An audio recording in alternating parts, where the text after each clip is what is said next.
우리가 쉬는 사이에도 글로벌 증시는 계속 움직였고요. 그런데 이것이 위쪽으로 움직인 게 아니라 아래쪽으로 움직이다 보니까 여러분들도 신경이 많이 쓰이셨을 것 같습니다. 역시 이런 영향들이 우리 시장에도 어느 정도 악재로 작용을 하고 있는 양상인데요. 전반적으로 시장 얘기부터 해서 더 이어서 이제 앞으로의 상장 소식까지 한번 얘기를 나눠보도록 하겠습니다. 현재 증권부의 이민재 기자 나와 있습니다. 어서 오십시오.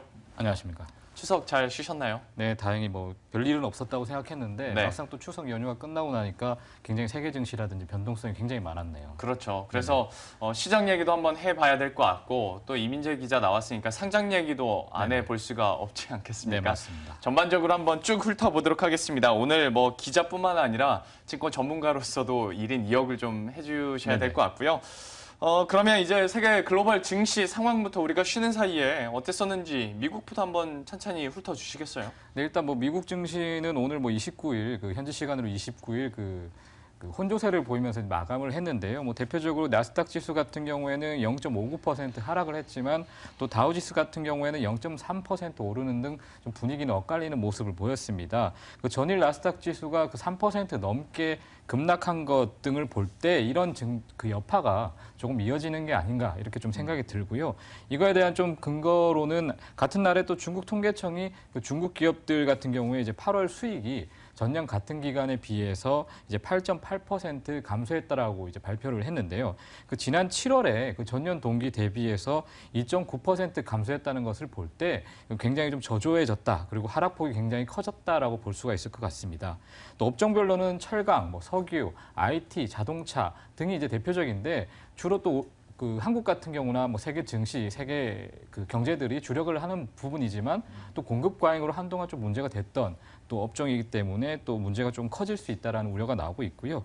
그리고 또 이것 관련해서 미국의 시티그룹이 이러한 또 경제 우려를 반영해서 세계 경제 성장률을 2.9%에서 한 3.1% 정도로 하향 조정을 했고요. 예. 또 국제통화기금 IMF 같은 경우에도 내달 또 전망치를 발표할 텐데 이때도 좀 하향 조정할 가능성이 높다라는 좀 분석이 나오고 있습니다. 전문가 같은 경우에는 이제 연방 준비제도가 이제 결정을 하는 금리도 이제 변수가 될 수 있고 또 이제 국제 유가 등도 아직도 좀 불확실하기 때문에 이런 부분을 좀 주시를 해야 된다라고 얘기를 많이 하고 있고요. 그리고 특이한 점은 또 일본 증시가 또 지난 29일 날 4% 넘게 폭락을 하면서 17,000선이 붕괴가 됐는데 오늘 같은 경우에는 또 2% 정도의 이제 반등세를 보이고 있어서 지금 굉장히 좀 변동성이 큰 상황이다라고 볼 수가 있을 것 같습니다. 또 특히나 또 미국의 바이오주가 지금 굉장히 좀 안 좋은 상황인데 이것에 대한 이유는 이제 유력 대선 후보인 민주당의 힐러리 클린턴 같은 경우에 이제 약에 대한 이제 가격 규제를 이제 하겠다고 이제 얘기를 하면서 이제 바이오주의 낙폭이 좀 커지고 있고요. 지금 코스닥 시장에서도 지금 관련 바이오주들이 조금 하락세를 보이고 있다는 점이 영향을 주고 있습니다. 예, 아무래도 역시 헬스케어가 또 하나의 좀 이슈가 있다 보니까 크게 급락하는 모습이었고 전반적으로 IT나 철강 쪽에서 좀 약세 두드러졌다라고 얘기를 해줬습니다. 그리고 지금까지 미국 뉴욕 증시 이끌어줬었던 인터넷 업종 같은 경우에도 좀 낙폭이 커지다 보니까 역시 좀 실망감도 커진 것 같은데요. 이렇다 보니까 유럽 증시도 안전할 수는 없었습니다. 여기에다가 전체적으로 글로벌 증시도 힘들 거라고 얘기가 되고 있는 가운데 폭스바겐과 글렌코어 그렇죠. 두 가지로 또 우리가 요약을 해볼 수 있을 것 같은데 네, 맞습니다. 폭스바겐 얘기부터 한번 해볼까요? 일단 폭스바겐은 추석 연휴 전부터 굉장히 화제가 되었던 것인데 또 이제 아무래도 이제 폭스바겐 그룹 안에 포르쉐라든지 아우디라든지 굉장히 많은 이제 브랜드가 속해 있죠. 이 추석 연휴 때 또 28일 날 현지 시간으로 28일 날 아우디마저도 이제 210만 대의 차량에 이제 폭스바겐과 비슷한 이제 배기가스 조작 소프트웨어를 장착했다는 소식이 전해지면서 세계 증시가 다시 한번 또 좀 충격을 받았는데요. 아우디 대변인 같은 경우에서는 이제 유로 5 레벨 엔진의 아우디 차량에 이제 142만 대, 독일에서 이제 57만 대 정도, 그리고 미국에서 한 1만 3천 대 정도가 이제 폭스바겐 차종과 같은 배기가스 조작 관련 소프트웨어를 장착했다라고 이제 밝혔는데요. 이에 관련해서 독일 검찰은 이제 폭스바겐 전 CEO에 대해서 이제 검찰 조사를 하겠다, 이제 조사를 좀 하겠다, 이렇게 수사를 하겠다 이렇게 얘기를 했고요.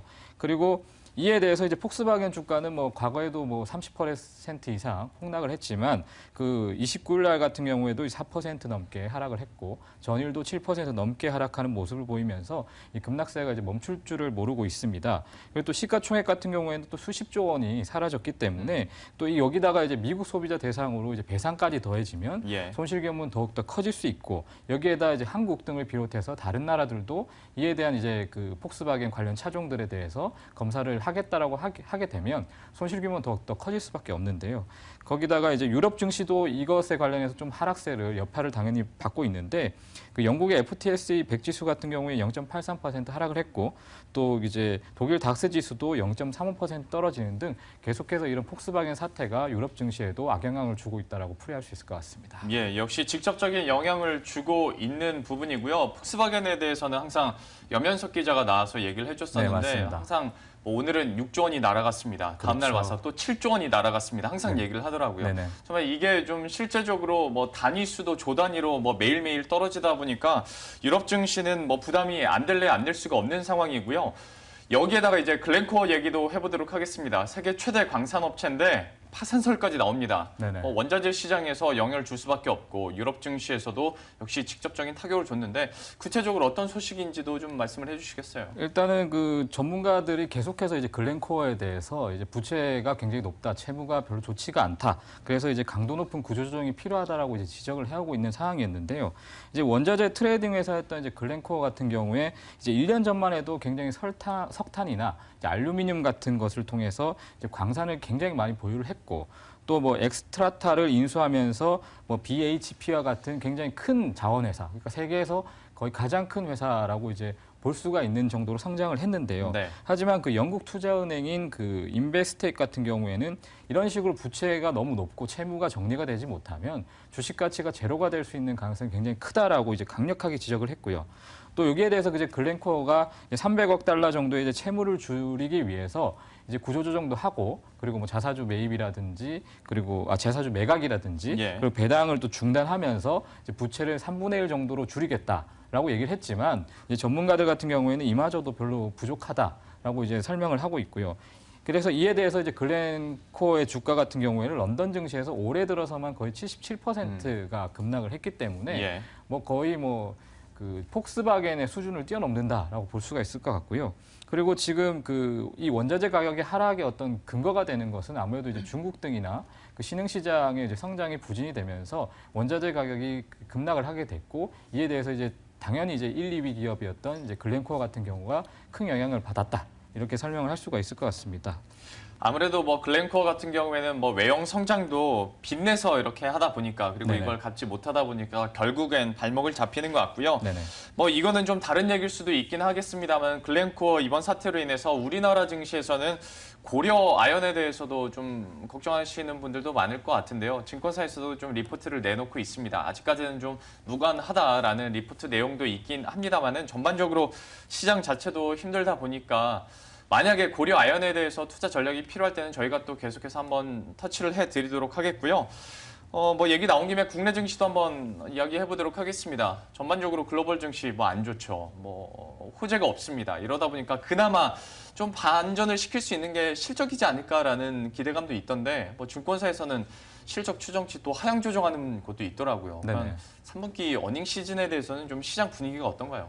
일단은 그 사실 2분기 때부터 이제 2분기 끝나고 실제적으로 증시가 이제 7, 8월부터 굉장히 무너지기 시작하면서 뭐 세계적인 변수라든지 이런 것도 굉장히 중요하지만 전문가들이 가장 강조했던 부분은 그 기업들의 각각의 펀더멘털이었거든요. 사실 뭐 그게 무너지지가 않으면 변수가 크게 이렇게 움직여도 뭐 변화가 없을 것이다라는 얘기가 많이 나왔는데 불행하게도 2분기 때는 그 저희 기업들이 실적이 그렇게 좋지가 못했죠. 그래서 근데 이제 3분기 때는 다행히도 이런 불확실성이 조금 해소가 될 가능성이 높다라고 이제 점을 치고 있고요. 그 애널리스트 간에서도 이제 전망은 좀 엇갈리고 있지만 그 실적 같은 경우에는 좀 무난한 수준에 그칠 것 같다라고 얘기를 했고, 근데 저희가 이제 굉장히 긍정적으로 보고 있는 것 중에 하나가 이제 원화 약세인데 이 같은 경우에는 사실상 크게 뭐 한국 기업들이 장기적으로 이것에 대해서 굉장히 뭐 좋은 방향이 있을 것이다라는 것은 조금 그 분석하기는 어렵다라고 예. 얘기를 하고 있습니다. 그리고 또 SK증권 같은 경우에는 그 지난 20일까지 수출 데이터를 보면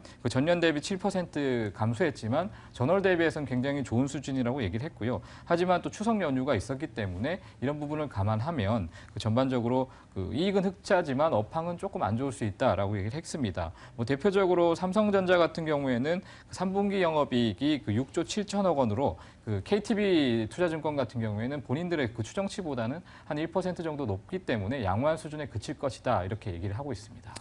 그러면 전반적으로 다시 한번 좀 단도직입적으로 여쭤보면 그러니까 사실 2분기보다는 좋아지고 그런데 네네. 전년 동기 대비해서는 그렇게 썩 좋아지진 네, 않을 맞습니다. 거다. 뭐 네네. 2분기가 워낙 안 좋았으니까 네네네. 3분기가 그거보다는 나아질 것이다. 어느 정도 그렇다면 바닥을 확인하지 않을까라는 차원에서는 그래도 좀 긍정적으로도 볼 수 있을 것 같고요. 이어서 성장 얘기도 이어서 바로 해보도록 하겠습니다. LIG 넥스원이 이제 다음 달 상장을 앞두고 있는데요. 네네. 방역체다 보니까 또 좀 기대감을 많이 갖고 계신 분들도 실제로 있는 것 같아요. 요즘에 물론 이슈가 조금 떨어지긴 했습니다만은 네네. 좀 소개를 해주시겠어요? 일단 뭐 LIG 넥스원이나 이제 방위업체 같은 경우에는 굉장히 군수업체로서 그 우리나라에서 굉장히 큰 어떤 기업 중에 하나입니다. 일단 내달 2일 이제 당장 코스피 시장에 이제 상장을 하게 되는데요. 이제 뭐 주요 사업 분야는 정밀 타격, 이제 감시 정찰, 뭐 지휘 통제 등 즉 무기를 이제 생산하는 업체라고 볼 수가 있는데 그 지난해 1조 4천억 원의 매출을 달성했고 또 최근 연평균 한 21%의 성장률을 보인 것으로 봤을 때 뭐 성장세는 이어지고 있다라고 볼 수가 있을 것 같습니다. 또 기업 공개를 통해서 아무래도 이제 무기 생산 개발이기 때문에 수출 확대를 진행을 할 것이고 또 공모자금을 통해서 한 1,000억 원 이상의 공모자금이 들어오게 되는데 이걸 통해서 이제 현재는 그 국방과학연구소에서 이 빌려 쓰던 장비를 좀 새롭게 도입을 할 계획이고 그리고 또 지금 이제 유도무기라든지 뭐 위성체라든지 향후에 좀 더 이제 개발되는 무기 이런 것들에 대해서 좀 시설을 이제 증설하는 이런 것에 좀 쓸 계획이다라고 얘기를 했습니다. 그 이호구 대표 같은 경우에는 2020년까지 그 세계 30위권 안에 들어가는 게 목표라고 얘기를 했는데요. 그 자세한 얘기는 인터뷰를 좀 준비를 해봤거든요. 네. 들어보시죠. 예. 국내 방위력 개선비가 바로 말하자면은 저희 방산업체들이 연구개발 무기를 제조하는 그런 비용이 되겠습니다. 저희는 무기를 도입을 하지 않습니다. 수입하는 무기는 없습니다. 국내 개발해서 생산하는 무기 때문에 방위력 개선비가 매년 올라갈 수밖에 없습니다. 그 이유는 이제 현대전은 빨리 감시를 정찰을 해서 빨리 타격을 하는 게 제일 중요하기 때문에 그에 상응해서 유도무기 분야가 크게 더 중요하게 각광을 받을 것이고 그 분야에서 확대될 거라고 보기 때문에 저희 그 속한 이런 사업에는 아직도 성장이 많이 기회가 있다고 봅니다. 역시 LIG 넥슨의 대표 같은 경우에도 성장성에 대해서 계속 좀 강조를 하는 모습이었는데 근데 사실 지금까지 우리가 IPO 시장에서 눈높이가 너무 높아진 걸까요? 청약 경쟁률이 워낙 지금까지 높다 보니까 네네. 이번에 LIG 넥슨이 5대1 네네. 그렇게 높아 보이지는 않습니다. 네, 맞습니다. 뭐 실질적으로 요즘에 뭐 1000대 1, 뭐 몇백 대 1, 뭐 이 그러게요. 정도는 굉장히 기본적으로 가는 상황에서 뭐 5대 1 정도라는 것은 굉장히 조금 부진했다라고 볼 수가 있는데요. 아무래도 이제 방위업체라는 게 희소성이 있음에도 이런 식으로 좀 주목을 못 받았다는 것은 이제 방위 사업이 굉장히 큰 폭으로 성장할 것이다라는 이런 좀 우려의 시각이 좀 있을 것 같고요. 그리고 또 공모가도 지금 7만 6천 원으로 형성이 됐거든요. 좀 다소 높다는 의견도 지금 나오고 있습니다. 또 뭐 대표적으로 그 지난 18일에 사실상 이제 코스피 시장에 상장을 할 예정이었는데 여러 가지 이제 방산비리 수사가 나오면서 이것이 미뤄져서 결국은 이제 내달 2일에 상장을 하게 되는 것이거든요. 이 과정에서 뭐 불행하게도 이제 관계 연구원이 좀 목숨을 끊는 일도 나오고 여러 가지 조금 그 회사가 굉장히 이것 때문에 많이 흔들리는 모습을 보이면서 좀 부정적인 그런 그 보는 의견들도 많이 나오게 되면서 이런 것들이 영향을 좀 줬다라고 풀이를 할 수 있을 것 같습니다. 사실 방위업체가 어떤 이슈가 빵 터지면 또 주가도 크게 오를 수 있긴 합니다만은 평소에는 상대적으로 좀 관심을 덜 받는 그렇죠. 또 업체이다 보니까 역시 말씀을 해주신 것처럼 희소성은 분명히 있는데 이게 시장의 관심을 아주 크게 받기는 약간 좀 힘이 붙였던 것 같습니다. LIG 넥스원에 대해서 한번 얘기를 해봤고요. 이어서 한 가지 상장 앞두고 있는 종목 하나만 더 얘기를 해보도록 하겠습니다. HD 프로인데요. 과연 어떤 업체인지도 좀 궁금합니다. 소개를 해주시겠어요? 네, 일단 뭐 같은 10월에 이제 13일에 코스닥 시장에 이제 상장을 하게 되는데요. 이제 이 뭐 CCTV를 이제 개발 제조하는 업체인데 조금 다른 점은 제가 봤을 때 이 CCTV라는 게 사실상 뭐 영화상에서 봤을 때 굉장히 그런 범죄자를 잡을 때 그 얼굴이 정확하게 명확하게 나오는 게 굉장히 중요한데 이 HD 프로 같은 경우에는 그 굉장히 고밀도의 고화질의 어떤 CCTV를 만드는 것에 좀 특화가 돼 있다라고 볼 수가 있을 것 같습니다.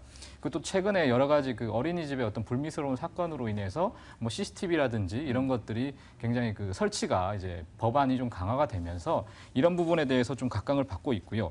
그리고 또 CCTV가 뭐 사물 인터넷과 연결이 되면서 여러 가지 분석도 할 수 있고 뭐 대표적으로 그 지능형 카메라라고 하는데 뭐 이제 매장에 들어오게 되면 그 CCTV를 통해서 매장에 들어온 고객 수가 뭐 시간대별로, 날짜별로 몇 명이 들어왔는지 이런 것들이 분석이 된다면 그뭐 매장 입장에서도 어떤 식으로 그 사업 전략을 짤지 아니면 어떤 식으로 종업원들을 구성을 할지 이런 것들을 좀 파악을 할 수가 있거든요. 그래서 이런 것을 이제 좀 지능형 카메라든지 이런 것들을 좀 만들어내는 회사라고 볼 수가 있을 것 같습니다. 또 특이한 점은 이제 모기업이 이제 아이디스로서 상장 회사인데 여기가 이제 최대 주주 측으로 한 58%의 지분을 보유하고 있는데요. 주로 HD 프로 같은 경우에는 이제 B2C는 사실 하지 않고 B2B라 그래서 이제 KT텔레카 보안업체를 대상으로 이제 주로 판매를 하는데 주 매출 규모가 한 80~90% 정도 될 정도로 굉장히 이쪽에만 주로 이제 납품하고 있다고 볼 수가 있을 것 같고요.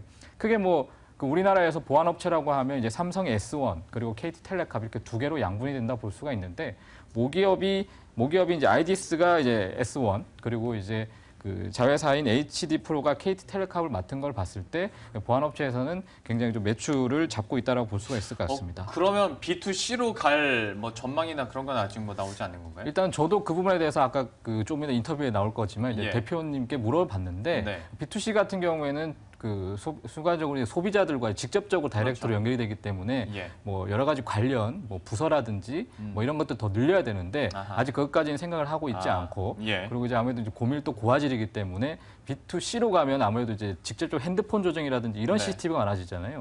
그건 좀 소규모고 좀 작은 거기 때문에 분야가 조금 다르다 이렇게 설명했습니다. 네네. 그러면 그 인터뷰 내용 준비했다고 하니까요. 영상 통해서 다시 한번 확인을 해보도록 하죠. 네, 저희 공모자금이 들어오면 이제 제2사옥을 준비할 예정이고요. 거기 연구시설 및 생산시설 확충할 계획을 가지고 있습니다. 기존 CCTV 카메라뿐만 아니라 추가적으로 지능형 카메라 그리고 열화상 카메라 등의 신사업에 진출할 계획을 가지고 있습니다. 그리고 매출도 매년 성장을 해서 지속적인 성장을 할 것으로 예상을 하고 있습니다. 네, 일단 그 HD 프로 같은 경우에는 이제 13일에 상장을 하고 그 내달 1일과 2일에 이제 공모주 청약을 진행을 하고요. 공모가 밴드는 아직 확정은 되지 않았지만 이제 7,800원에서 8,900원 수준이라는 것을 알아주시면 좋을 것 같습니다. HD 프로까지 한번 얘기를 나눠봤습니다. 뭐 1차적으로는 사실 CCTV에 따른 정책 수혜 물론 여러분들이 가장 먼저 생각하실 수도 있을 것 같고요. 이후에는 사물 인터넷과도 연계가 되기 때문에 한번 관심 있게 보시면 좋을 것 같습니다. 전반적으로 글로벌 시장과 그리고 유럽 시장 한번 다녀왔고요. 국내 시장 어닝 시즌 얘기했다가 상장 얘기까지 뭐 추석맞이 좀 지나긴 했습니다만은 종합 선물 세트 한번 얘기를 나눠봤습니다. 지금까지 이민재 기자와 함께했습니다. 고맙습니다.